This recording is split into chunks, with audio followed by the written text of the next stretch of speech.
Hello friends, welcome to software చిన్నది. నేను మీ ప్రభావతి మిర్యాల. ఈరోజు వీడియోలో ఫాస్టెస్ట్ ఎవర్ చికెన్ దమ్ బిర్యానీని ఎలా చేసుకోవచ్చో చూపించబోతున్నాను. జస్ట్ ఒకే గంటలో ఈ చికెన్ దమ్ బిర్యానీ చేసుకోవచ్చండి. అది కూడా అథెంటిక్ హైదరాబాదీ స్పెషల్ దమ్ బిర్యానీ టేస్ట్తో. స్మెల్ కానీ టేస్ట్ కానీ అస్సలు ఎంత బాగుంటుందో. నేను మాటల్లో చెప్పడం కాదండి, చేసుకున్నాక ప్రతిసారి బిర్యానీ ఇంట్లో ట్రై చేయాలి అంటే కన్ఫర్మ్గా 100% ఇదే బిర్యానీని ట్రై చేస్తారు.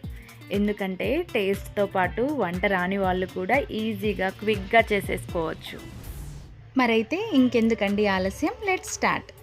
ముందుగా నేను ఇక్కడ 1.5 kg వరకు చికెన్ని ఇలా పెద్ద పెద్ద ముక్కలుగా కట్ చేసి తీసుకుంటున్నానండి. చికెన్ని ఒకసారి బాగా వాష్ చేసుకొని ఇందులోకి 4 నుండి 5 లవంగాలు, 2 యాలకులు, 1/2 ఇంచ్ వరకు ఇలా దాల్చిన చెక్కని ఇంచి వేసుకుందాం. ఇది నల్ల యాలక అండి. ఇది వేసుకోవడం వల్ల మంచి టేస్ట్ వస్తుంది. మీకు దొరకకపోతే స్కిప్ చేయొచ్చు. ఒక ఫుల్ కప్పు పెరుగును కూడా యాడ్ చేసుకుందామండి. ఇంచుమించు 100 to 150 ml. ఇప్పుడు 1 tablespoon garam masala, 2 tablespoon దాకా chicken masala and 2 tablespoon biryani మసాలాని కూడా యాడ్ చేసుకుందామండి. ఇందులోకి కారంకి సరిపడా కాశ్మీరీ రెడ్ చిల్లీని కూడా 2 టేబుల్ స్పూన్ వరకు యాడ్ చేస్తున్నాను. రుచికి సరిపడా కల్లుప్పు, 1/2 టీ స్పూన్ పసుపు, కొద్దిగా కసూరి మేతి అండ్ కొద్దిగా రాతి పువ్వును కూడా యాడ్ చేసుకుందామండి. 2 టేబుల్ స్పూన్ వరకు అల్లం వెల్లుల్లి పేస్ట్ని కూడా యాడ్ చేస్తున్నాను. ఇప్పుడు బాగా పండిన ఒక పెద్ద సైజ్ నిమ్మపండు జ్యూస్ని కూడా యాడ్ చేసుకుందామండి.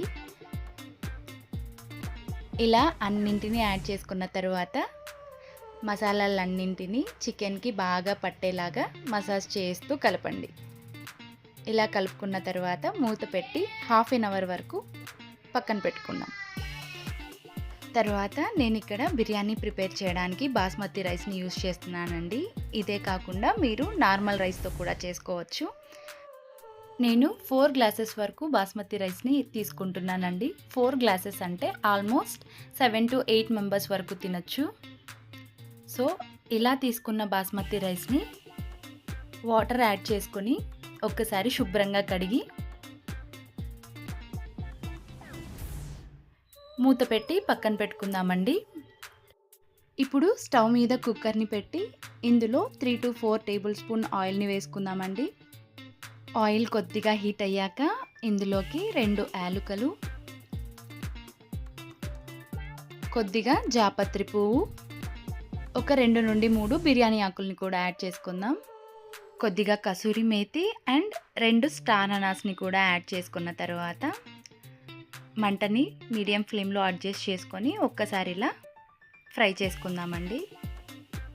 1 మినిట్ ఫ్రై చేసుకున్న తర్వాత 4 పెద్ద సైజు ఉల్లిపాయల్ని ఇలా సన్నగా కట్ చేసి యాడ్ చేసుకుందామండి.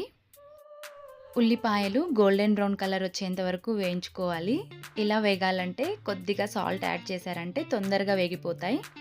ఇప్పుడు పచ్చిమిర్చిని కూడా యాడ్ చేసుకుందామండి. పచ్చిమిర్చిని కట్ చేయాల్సిన పర్లేదండి, జస్ట్ మనం ఫ్లేవర్ కోసమే యాడ్ చేస్తున్నాం, అందుకే అలాగే వేసుకుంటే సరిపోతుంది. పచ్చిమిర్చిని కూడా ఇలా 2 to 3 మినిట్స్ ఫ్రై చేసుకున్న తర్వాత ఇందులోకి 2 టేబుల్ స్పూన్ వరకు అల్లం వెల్లుల్లి పేస్ట్ని యాడ్ చేసుకుందాం. అల్లం వెల్లుల్లి పేస్ట్ని ఆల్రెడీ మనం చికెన్లో కూడా యాడ్ చేసుకున్నామండి. సో అందుకే ఈ స్టేజ్లో 2 టేబుల్ స్పూన్ యాడ్ చేసుకుంటే సరిపోతుంది. ఈ పేస్ట్ పచ్చివాసన పోయేంత వరకు ఫ్రై చేసుకుందాం. ఇలా ఆనియన్స్ గోల్డెన్ బ్రౌన్ కలర్ వచ్చేంత వరకు ఫ్రై చేసుకోండి ఫ్రెండ్స్, అప్పుడే టేస్ట్ చాలా బాగుంటుంది. సో ఇలా వచ్చిన తర్వాత మనం ఇక్కడ 2 పెద్ద సైజు టమోటాలని యాడ్ చేసుకుందామండి. బాగా పండిన టమోటాలని యాడ్ చేసుకోవడం వల్ల గుజ్జు బాగా ఉంటుంది, సో మనకి టేస్ట్ బాగుంటుంది. టమోటా వేయించేటప్పుడు టమోటా బాగా మెత్తగా అయిపోవాలండి. అలా అయిపోవాలంటే ఒకసారి మూత పెట్టి 2 మినిట్స్ ఫ్రై చేసుకోవాలి. చూసారు కదా ఎంత బాగా మెత్తబడిందో. ఇలా టమోటా బాగా మెత్తబడ్డాక ఇందులోకి మనం ముందుగా మ్యాగ్నేట్ చేసి పెట్టుకున్న చికెన్ని యాడ్ చేసుకుందాం. ఈ చికెన్ని మీరు హాఫ్ అన్ అవర్ నుండి 1 అవర్ వరకు మ్యాగ్నేట్ చేసి పెట్టుకోండి. అప్పుడే మీకు చికెన్ మంచి జ్యూసీగా టేస్టీగా వస్తుంది. చూసారు కదా ఎంత బాగా మ్యాగ్నేట్ అయిందో. సో ఇక్కడే మనం టేస్ట్ ఎలా ఉందో ఒక్కసారి చెక్ చేసుకొని ఏదైనా తగ్గినట్టయితే యాడ్ చేసుకోవాలి. నాకు ఇక్కడ కొద్దిగా కారం తక్కువ అనిపించిందండి. సో నేను ఇక్కడ 1 టేబుల్ స్పూన్ కారం మళ్ళీ యాడ్ చేస్తున్నాను. ఇలా యాడ్ చేసుకున్న తర్వాత హాఫ్ గ్లాస్ వరకు వాటర్ని కూడా యాడ్ చేసుకుందామండి. అప్పుడే మనకు గ్రేవీ అనేది బాగా వస్తుంది చికెన్లో నుండి. సో ఇలా ఒక్కసారి కలుపుకున్న తర్వాత కుక్కర్ మూత పెట్టేసి 1 విజిల్ వచ్చేంత వరకు వదిలేయండి. తర్వాత మనం రైస్ని ఉడికించుకుందామండి. ఇందులోకి టేస్ట్కి సరిపడా కల్లుప్పుని వేసుకొని రైస్ని ఒక పెద్ద బౌల్లో వేసుకొని ఇందులోకి కొద్దిగా నిమ్మరసం, రైస్లోకి కూడా మళ్ళీ 2 బిర్యానీ ఆకులు, 1 టేబుల్ స్పూన్ వరకు ఆయిల్ అండ్ కొద్దిగా కసూరి మేతి, 1 స్టార్ అనాస్ని కూడా యాడ్ చేసుకొని రైస్ని హై ఫ్లేమ్లోనే ఉంచుకొని ఉడికించుకోవాలండి. ఇప్పుడు మనం ఆల్రెడీ పెట్టుకున్న చికెన్ 1 విజిల్ వచ్చేసింది. దింపి చూద్దామండి. చికెన్ చూసారా ఎంత జ్యూసీగా వచ్చిందో. రైస్ కూడా ఉడికిపోతుందండి.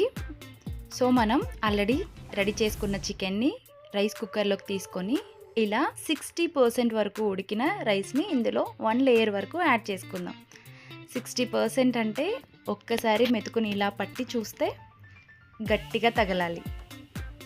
సో 80% ఉడికిన రైస్ని సెకండ్ లేయర్గా యాడ్ చేసుకుందామండి. అండ్ 95% ఉడికిన రైస్ని థర్డ్ లేయర్గా యాడ్ చేసుకుందాం. ఇలా పెట్టుకున్న తర్వాత ఇక్కడ నేను ఫ్రైడ్ ఆనియన్స్ కోసం ఆనియన్స్ని ఫ్రై చేస్తున్నానండి. ఇలా గోల్డెన్ బ్రౌన్ వచ్చిన ఆనియన్స్ని పక్కన పెట్టుకుందాం. రైస్లోకి మనం ఇక్కడ ఫుడ్ కలర్ని యాడ్ చేస్తున్నాం.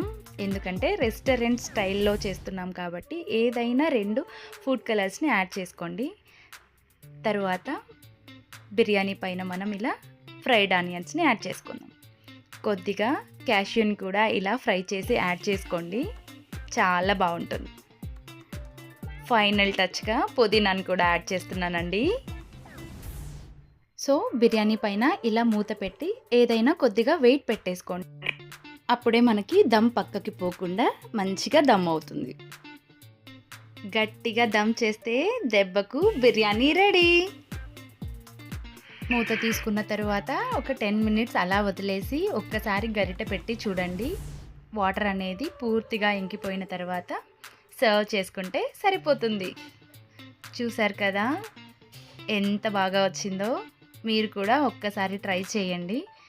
కన్ఫర్మ్గా 100%గా నచ్చుతుందండి. ఇది నా guarantee. Thank you for watching.